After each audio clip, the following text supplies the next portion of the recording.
우리가 살아가는 시대를 가르쳐서 인간 위기의 시대라고 지칭하시는 분들이 있습니다. 사회학자들 가운데 그런 분들이 있고요. 또 종교 지도자들 가운데도 그렇게 말씀하시는 분들도 있습니다. 사회학자들이 말하는 인간 위기의 시대라는 말은요, 주로 자연과 연관되어져 있는 경우들도 있습니다. 자연이 많이 파괴되어지고 있다는 겁니다. 그래서 자연이 파괴되어지면서 사람이 살아갈 수 있는 환경들이 점점 열악해져 간다는 겁니다. 여러분들도 다 뉴스를 통해서 보셨지요? 그 심해 깊은 곳에 사는 바다 어종들이요, 인간이 버린 플라스틱을 먹고, 이 플라스틱을 먹으면 소화가 안 되잖아요. 그러니까 그냥 죽어가는 겁니다. 뱃속에 들어있으니까 배가 고프지 않아요. 그러니까 섭취할 의욕이 없어요. 그러다 보니까 그냥 영양은 공급되어지지 않으니까 그냥 죽어가는 거지요. 그럼 거북이도 발견이 되어지고, 그럼 고래도 발견되어지고, 그런 뉴스들 많이 보셨을 겁니다. 요즘에는 심심치 않게 올라오는 자연 뉴스 가운데는요, 빙하 뉴스들 있잖아요. 저 북극, 남극 빙하들이 다 녹아내리고 있다는 이런 현상들이요. 태풍이요, 올해 아까 아침에 제가 그 뉴스를 듣는데, 미국의 허리케인, 미국은 이제 태풍을 우리는 태풍이라고 그러고 미국은 허리케인이라고 그러잖아요. 허리케인이 얼마나 많이 발생이 됐는지, 보통 허리케인, 이제 우리나라도 태풍이 발생이 되어지면 태풍 이름들을 쭉 나라별로 받아서 이름을 쭉 정해 놓잖아요. 그래서 태풍이 발생될 때마다 순서적으로 그 이름을 부여합니다. 미국에서도 이제 그 허리케인이 발생이 되어지면 그 주변 남미 국가들 이렇게 해서 그 허리케인 이름을 놓고 쭉 정해 놓았는데, 올해는 허리케인이 너무 많이 발생이 되어져서 허리케인 이름을 붙일 이름이 이제 다 떨어졌다고 그래요. 보통 20몇 개 정도를 이렇게 이름을 지어놓는데 올해 그 이름을 다 쓰고 이제 다음 발생되어지는 허리케인 이름도 붙이지 못하는 허리케인, 이렇게 이제 그래서 알파, 베타 이렇게 이제 붙여 갈 수밖에 없는 상황이라고. 그만큼 자연이 점점 열악해져가는 환경이 된다, 이런 내용들이지요. 자연이 파괴가 심해지면 사람은 살기 위한 생존의 환경들이 열악해져 갑니다. 인간 위기라고 말하는 이유가 거기 있습니다. 그리고 사회학자들이 말하는 또 하나의 인간 위기는요, 인간성의 파괴입니다. 인간성의 파괴. 윤리, 도덕이 다 마비되어져 버리는 겁니다. 요즘 뉴스에 심상치 않게 올라오는 글들이요, 어머니가 자기 아이를 여행 가방 속에 넣고 굶어 죽였다면서요.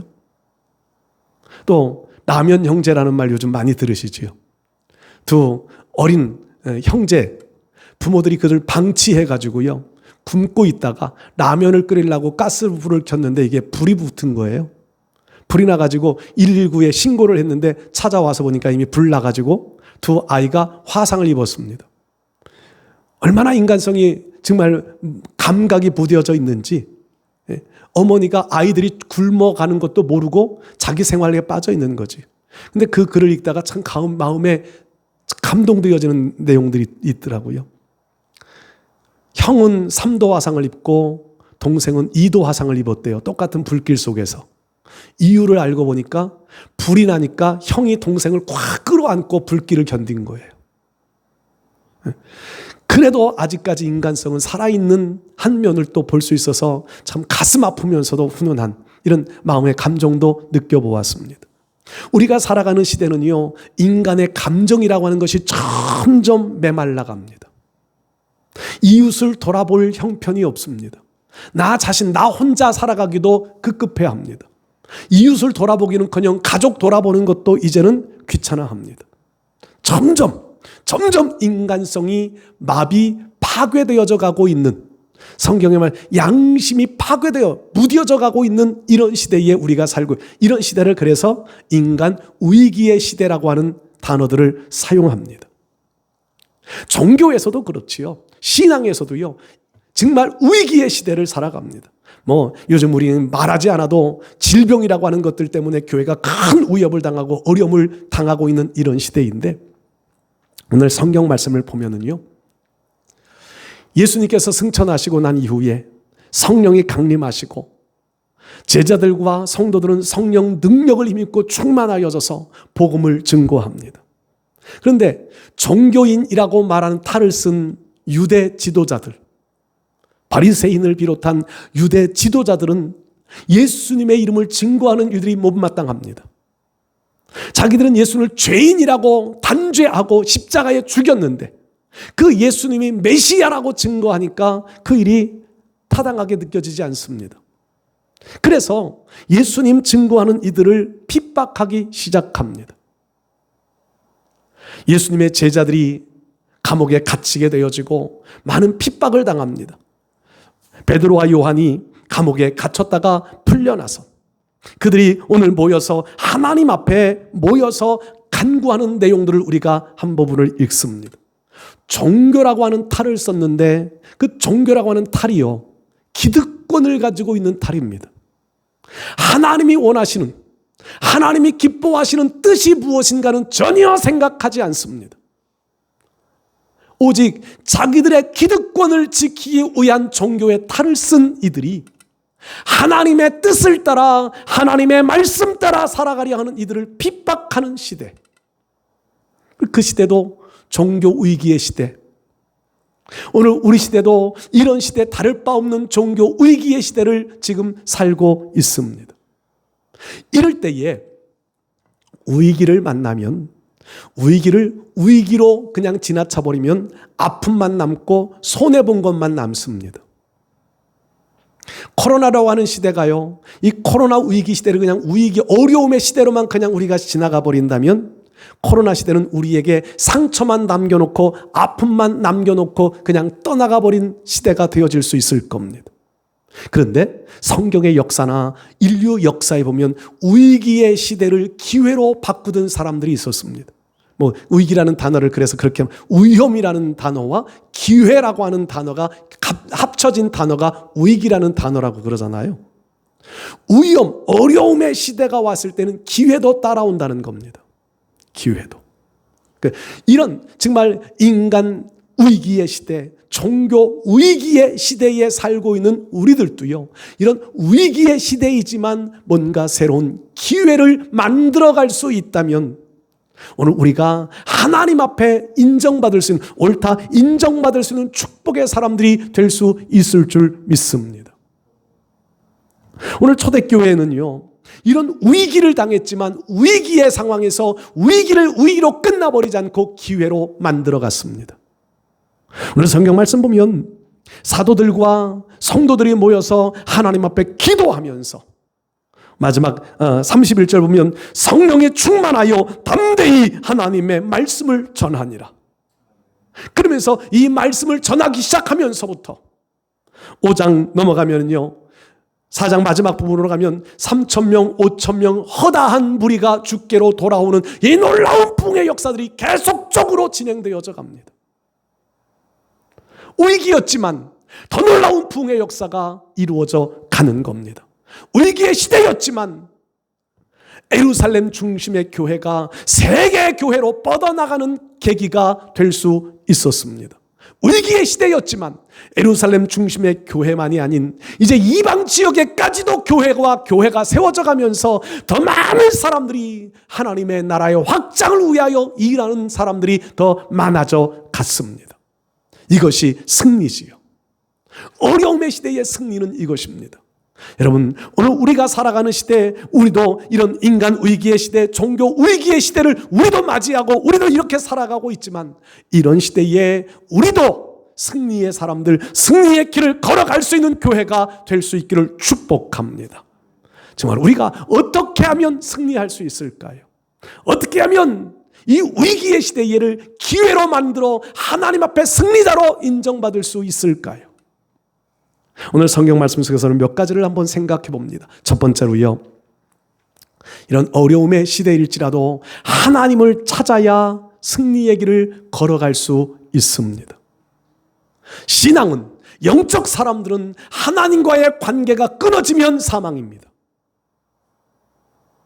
하나님의 백성들은 하나님이 공급해 주시는 은혜가 아니면 죽을 수밖에, 끝날 수밖에 없습니다. 그러나 위기의 시대, 어려움의 시대일지라도 하나님의 은혜가 계속 공급되어질 수 있다면, 하나님을 찾아 하나님을 만날 수 있다면 새로운 기회가 열려질 줄로 믿습니다. 우리는 새벽마다 지금 역대하 말씀을 읽어가고 있는데요, 요즘 여호수아에 관한, 여호사밧에 관한 여호사밧 왕의 일대기를 우리가 계속 읽어가고 있습니다. 여호사밧 왕에게 따라붙는 단어, 특정적인 단어가 저는 있음을 보았습니다. 하나님을 찾았고, 어려움을 당할 때 하나님을 찾았고, 자기가 실수하고 선지자로부터 지적을 받을 때 하나님을 찾았고, 이 단어가 여호사밧에게 붙어 있어요. 그러니까 왕이 되어지면서부터 그 여호사밧의 아버지가 아사 왕인데, 아사 왕은요 그래도 선한 왕에 속하지만 노년에는 선지자를 죽이고 병이 들었지만 하나님을 찾지 아니하고 의원을 찾았고, 이렇게 기록이 되어지면서 아사 시대가 종결되거든요. 그러다가 여호사밧 시대가 열려지는데 여호수아는 왕이 되면서부터 하나님을 찾았고, 이렇게 시작이 돼요. 아사는 의사를 의지했지만 여호사밧은 하나님을 찾고 하나님을 의지합니다. 이것이 여호사밧의 일대기의 출발이에요. 그러다가 북쪽 이스라엘 아합 왕과 연합해 전쟁터에 나갑니다. 패배를 당하고 아합은 죽음을 당하고 간신히 목숨 건져서 돌아와요. 돌아올 때에 선지자가 맞이하는데 선지자가 이렇게 말하지요. 여호와께서 미워하는 자를 사랑하는 것이 가한 일입니까? 여호사밧이 깨달아요. 그리고 하나님을 찾습니다. 하나님을 찾았고, 백성들로 하여금 하나님을 찾게 만들어요. 종교개혁을 이루고, 그러면서 전쟁이 나요. 주변 나라들과 전쟁이 나는데 그때도 여호사밧은요 하나님을 찾습니다. 우리가 어찌할 바 알지 못하여 주만 바라봅니다. 하나님을 찾습니다. 그랬더니 큰 승리를 얻어요. 큰 승리를 얻어서요, 적군들이 가지고 온 물품을 거둬들이는데 3일인가요? 일주일인가요? 그 내일 읽을 말씀이라 거둬들여 정말 많은 재물을 얻는 계기가 되어집니다. 여러분, 하나님을 찾으면 승리의 길을 갈 수 있습니다. 야곱도 그렇지요. 야곱의 생애는 참 우리가 사기꾼, 차라리 성경에 기록되지 말아야 될 인물 중에 하나, 이런 평가를 하는 것이 야곱이에요. 그런데 어려움을 당할 때마다 그는 하나님을 찾습니다. 형 에서로부터 도망갈 때, 칼날 피하여 도망갈 때 베델에서 하나님을 찾습니다. 하나님 그를 만나 주시지요. 라반의 집에 가서 20여 년의 세월을 보냅니다. 그러다가 하나님을 찾아요. 하나님이 너 고향으로 돌아가라. 하나님의 말씀 따라 고향으로 돌아옵니다. 라반이 군사들을 데리고요, 자기 집에 있는 군사들을 거느리고 야곱을 추격해 옵니다. 근데 하나님을 찾은 야곱에게는 그 문제가 되지 않아요. 왜냐하면 하나님이 라반을 먼저 만나세요. 그래서 너 야곱에게 선악간에 말하지 말아라. 딱 라반을 막아버리는 거지. 약복강가에 와요. 400명의 군사를 거느리고 에서가 지금 군대를 거느리고 자기를 맞으러 온다는 소식을 들어요. 또 하나님을 찾아요.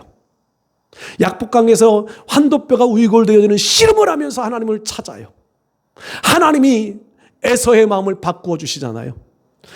약복강 건너편에서 기도했지만 하나님이 약복강 그 건너편에 에서의 마음을 완전히 녹여버리세요. 그래서 야곱을 만날 때에 형제의 애를 나누며 서로 어깨를 끌어안고 자기를 죽이려고 데리고 왔던 군인들은 야곱의 보디가드가 되게 하는 이런 변화의 역사가 나타납니다. 하나님을 찾으면 승리의 길을 걸어갈 수 있습니다.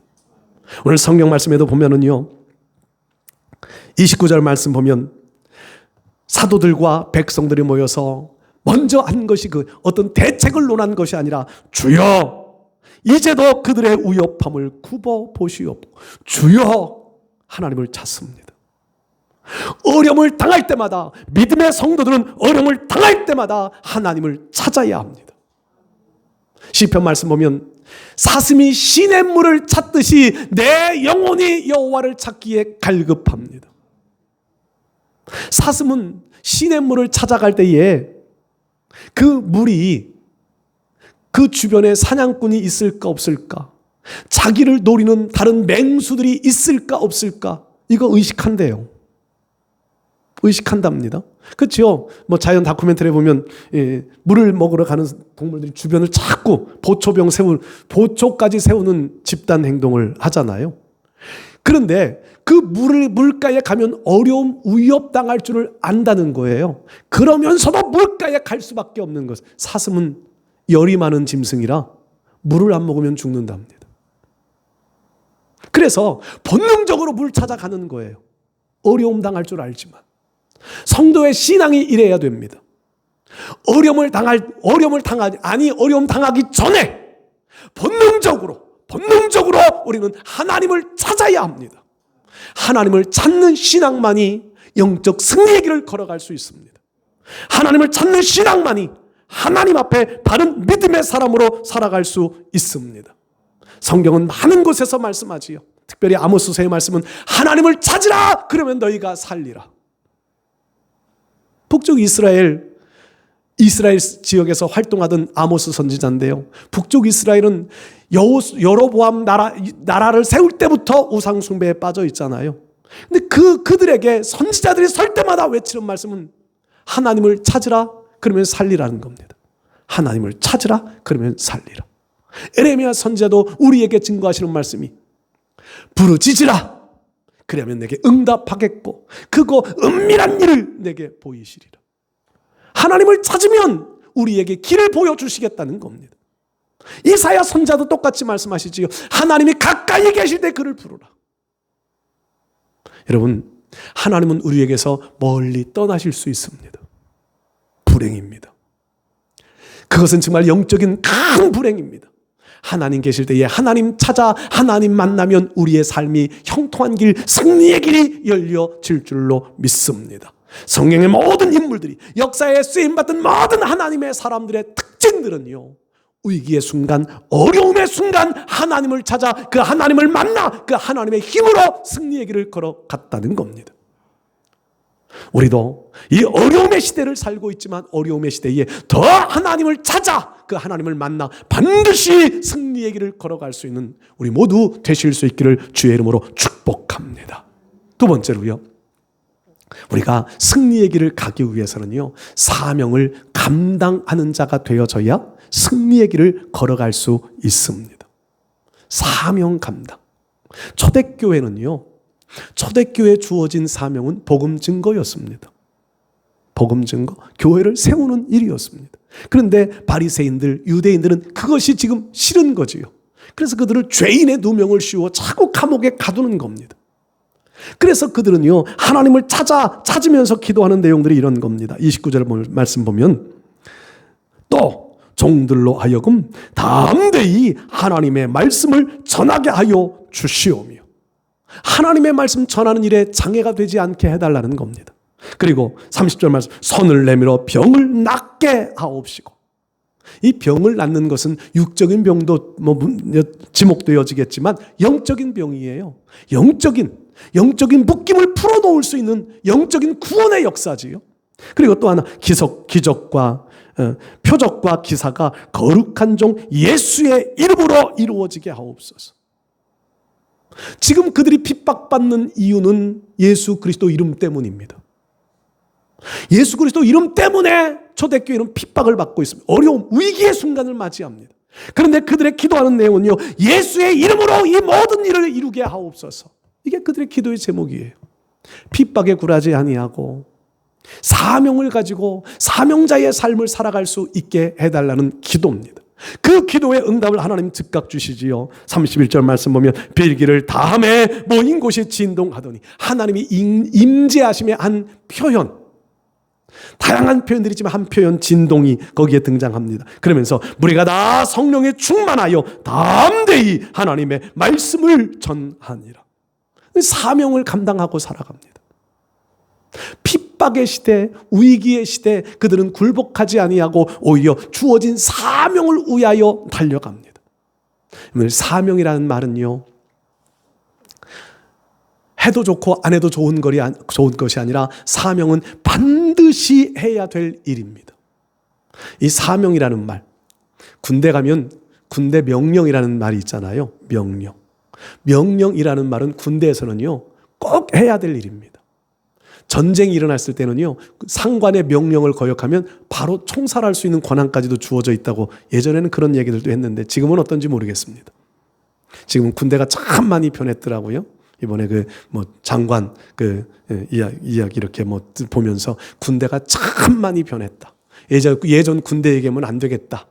그런 생각도 해봤는데 어쨌든 명령이라고 하는 것은 그만큼 중요한 거예요. 근데 명령보다 더 무서운 것이 사명입니다.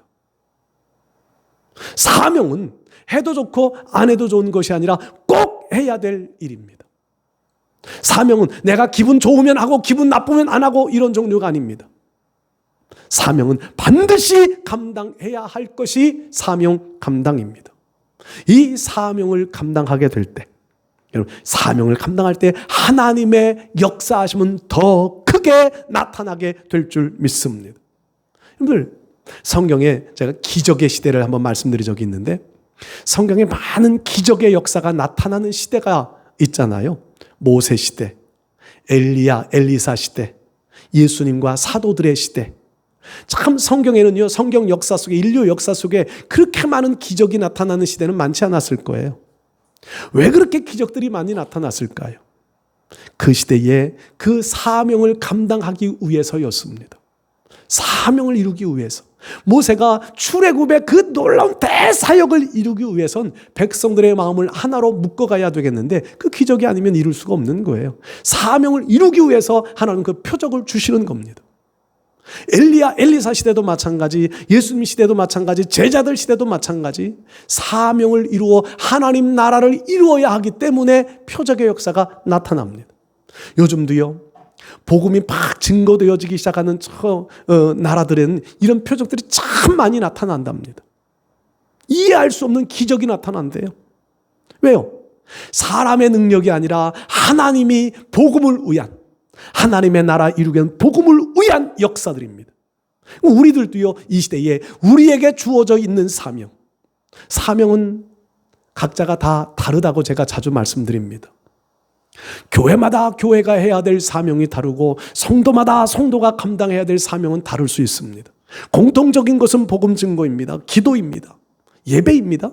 그런데 그거 다 다른 세부적으로 들어가면 조금씩은 다를 수 있을 거예요. 그런데 그 사명을 감당하는 일에는 누구 하나 소홀하게 여겨져서는 안 된다는 겁니다.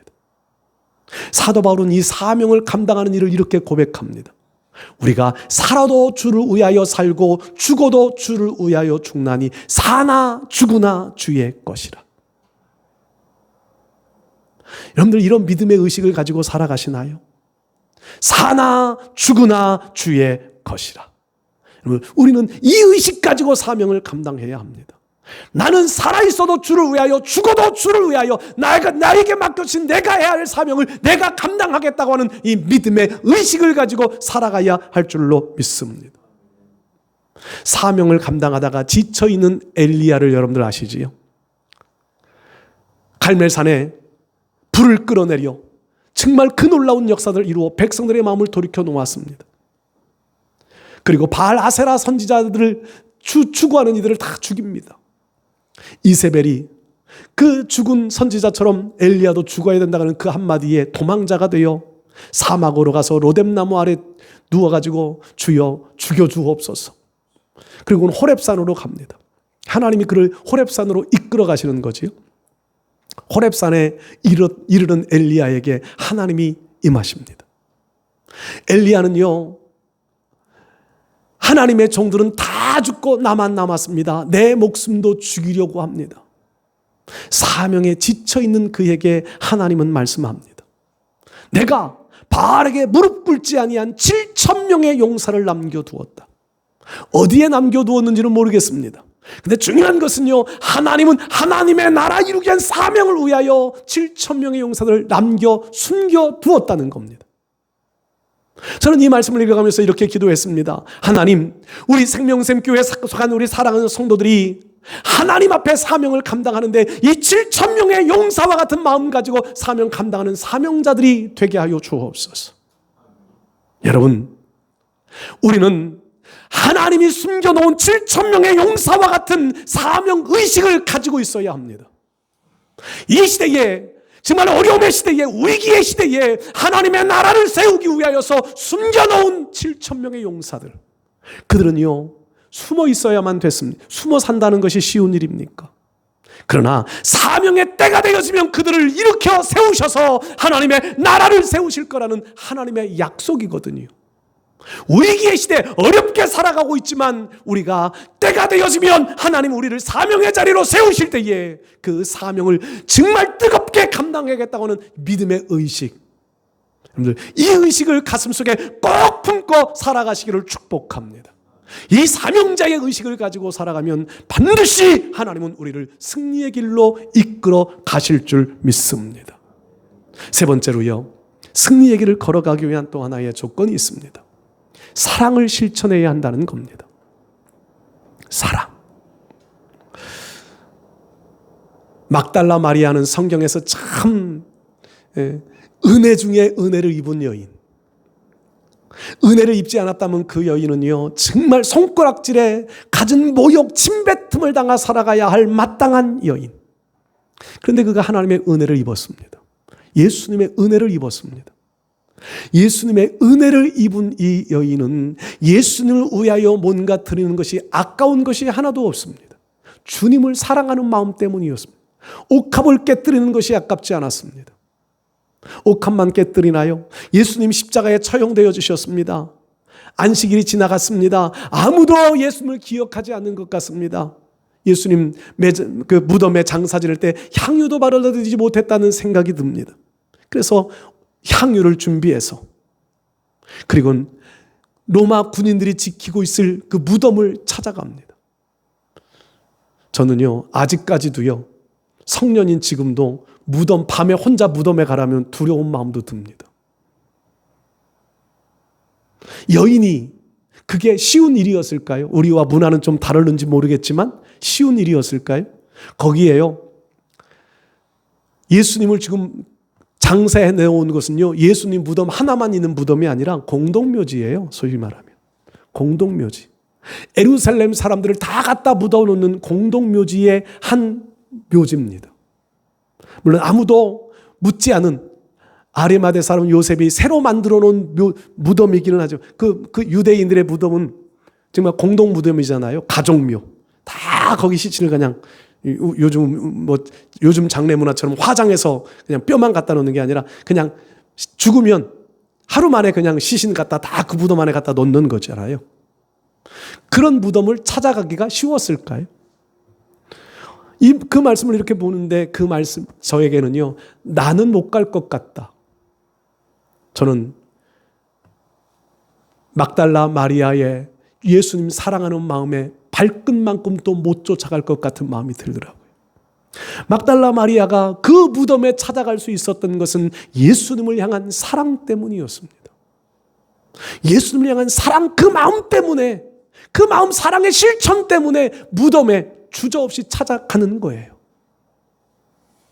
무덤 문이 열려있고 다 도망가버린 로마 군인들도 다 도망가버리고 혼자 남아있는 그 자리에 동산지기인지 모르지만 청년 하나가 서 있습니다. 무서워서 도망가야 될 상황 아니에요? 그 동산지기에게 물어보잖아요. 예수님 시신 당신이 치우셨습니까? 참 예수님을 향한 이 사랑의 마음이 얼마나 깊었으면 그런 행동을 할 수 있었을까요?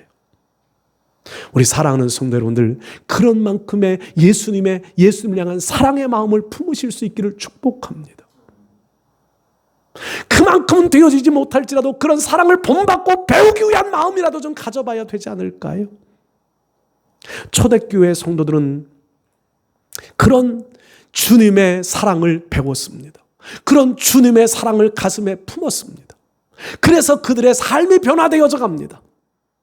32절 이하의 말씀, 32절까지만 읽었지만 그 이하의 말씀들을 보세요. 무리가 한 마음과 한 뜻이 되어 모든 물건을 서로 통용하고 자기 재물을 조금이라 자기 것이라 하는 이가 없고 밭 있는 사람은 밭을 팔고 집 있는 사람은 집을 팔고, 사랑하는 마음, 사랑이 어디에 있느냐는 겁니다. 내 집이 사랑스럽고 내 가정이 사랑스럽지요. 그러면 못 팝니다. 근데 그들은 주님이 더 사랑스러운 거예요.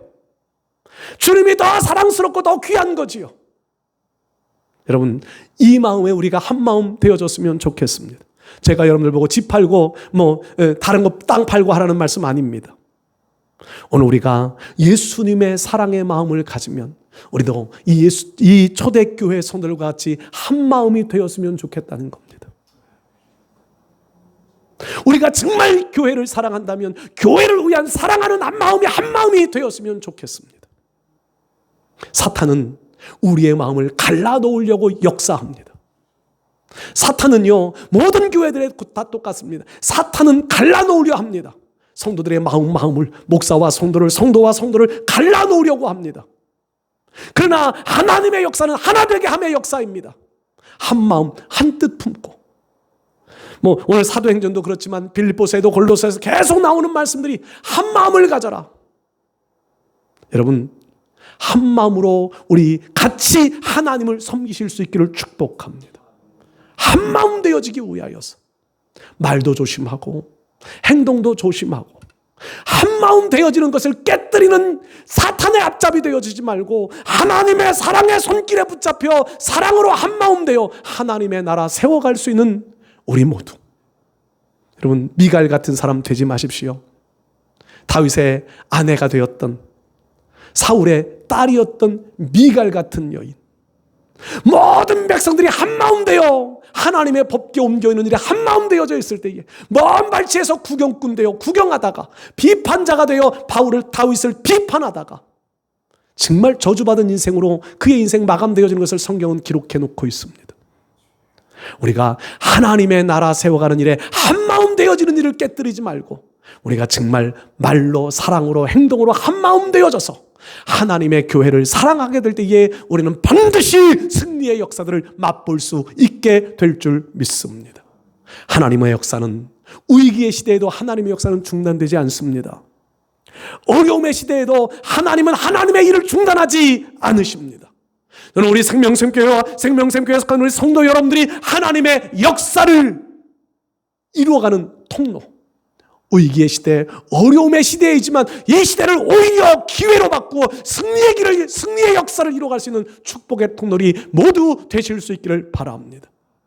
초대교회 같이 어려움의 시대에 하나님을 찾아 사명을 감당하여 사랑을 실천함으로 더 놀라운 승리의 기적의 역사로 더 복음이 왕성하게 증거되어져 믿는 자의 수가 더 많아져 갔던 것처럼 오늘 우리의 삶들 속에서도 이런 승리를 맛보며 영적 기쁨 누리며 살아갈 수 있는 우리 모두 되실 수 있기를 주의 이름으로 축복합니다.